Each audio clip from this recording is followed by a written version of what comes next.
बालिका आदर्श विद्या मंदिर, उच्च माध्यमिक बालिका आदर्श विद्या मंदिर आदर्श नगर मालपुरा की ऑनलाइन कक्षाओं में आप सभी का हार्दिक स्वागत, अभिनंदन। प्यारे विद्यार्थियों, आज हम पढ़ने जा रहे हैं कक्षा 12 हिंदी अनिवार्य विषय में। गद्य खंड का पाठ है। भीमराव अंबेडकर का एक भाषण है जिसमें हम जो हैं भीमराव अंबेडकर का ये भाषण जो है उसको पढ़ने जा रहे हैं। उसका अंतिम पेरा है। अंतिम बात है, मेरे मत के अनुसार जिनके बिना प्रजातंत्र का काम नहीं चल सकता वह है कि लोगों को सार्वजनिक अंतरात्मा हो।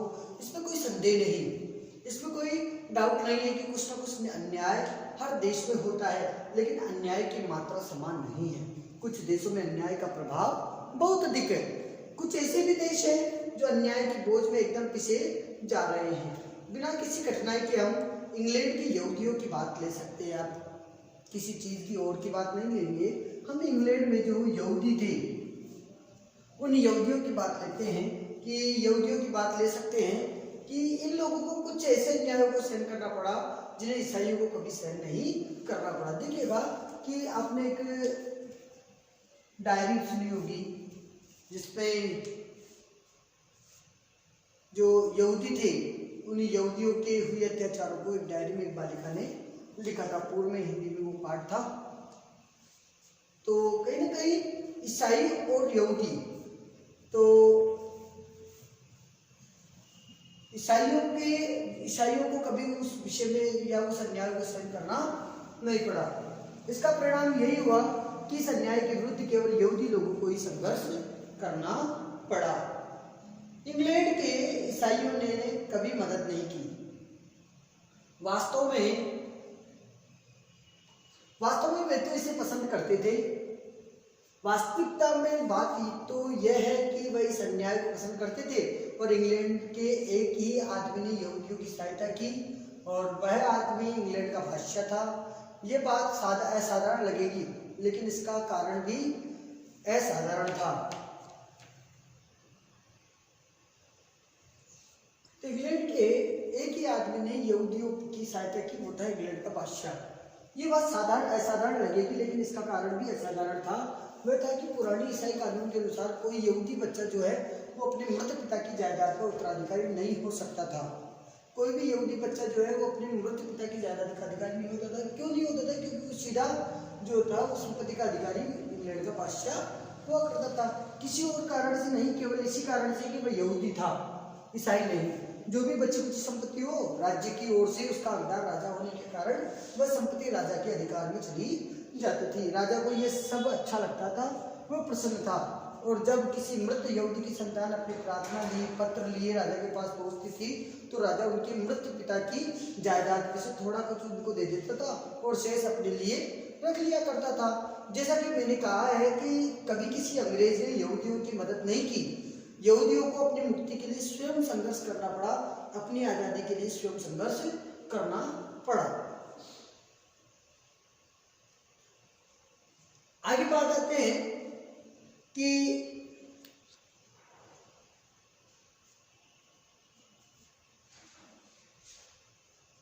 सार्वजनिक अंतरात्मा के होने या न होने का एक यह उदाहरण है कि सार्वजनिक अंतरात्मा उस अंतरात्मा को कह सकते हैं जिसमें कि जो हर अन्याय को देख करके विचलित हो उसे।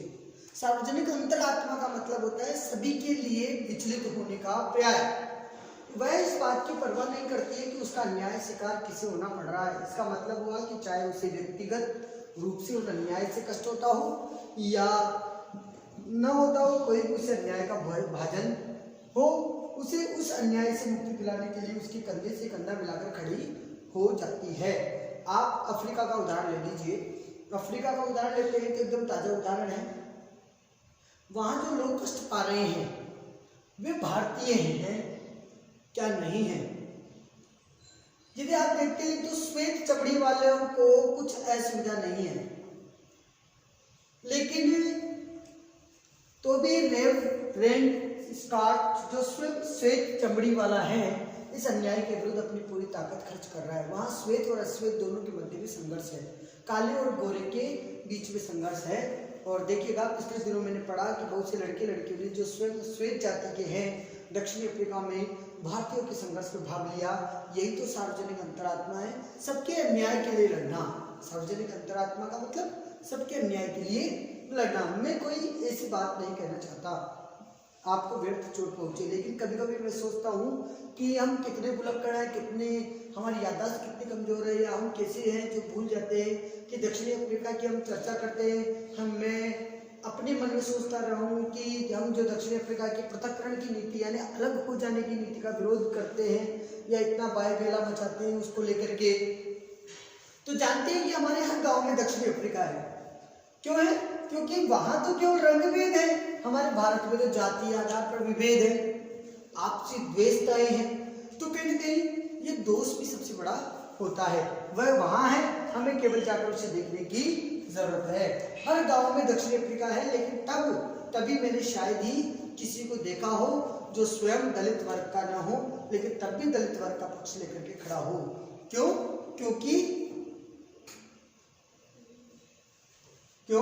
क्योंकि यहाँ सार्वजनिक अंतरात्मा नहीं है। सबके अन्याय के लिए लोग नहीं लड़ते, अपनी जाति के अन्याय के लिए लड़ने को तैयार होते हैं।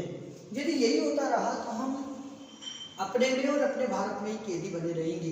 अल्पमत वाले जो इस अन्याय के तले पिस रहे हैं, बहुमत वालों में से कभी भी किसी प्रकार की सहायता न प्राप्त करेंगे, जिससे वे इस अन्याय से मुक्त हो सकेंगे। इन सबसे विद्रोह की भावना बढ़ती है, जिससे फिर प्रजातंत्रवाद को खतरा पैदा हो जाता है। जो कुछ मैंने कहा है वह कोई ऐसे पिटे पिटाई स्तर सिद्धांत नहीं है जिनका किसी राजनीतिक शास्त्रज्ञ ने आविष्कार किया हो। कोई राजनीतिक शास्त्र ने किसी नवीन शास्त्र का आविष्कार किया हो, ऐसा भी नहीं है।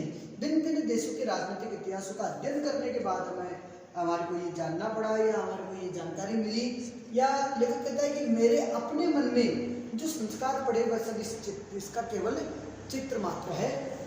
मेरा विश्वास है कि प्रजातंत्र को बनाए रखने के लिए अत्यंत आवश्यक शर्तें हैं।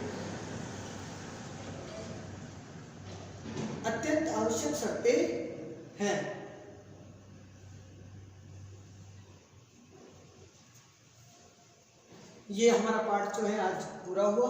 देख लीजिएगा, प्रजातंत्र शासन पद्धति जिसमें प्रजा शासक चुनती है, सत्तारूढ़ शासन में बैठे हुए लोग, सेक्रेटरी सचिव को कहते हैं, पार्लियामेंट संसद है, विचलित चंचल अस्थिर, प्रेसिडेंट राष्ट्रपति और संरक्षण निगरानी देख रेख। और आज हमने जो है भीमराव अम्बेडकर का ये पाठ पूरा किया। अगला जो लेसन है वो अगली कक्षा में पढ़ेंगे। धन्यवाद।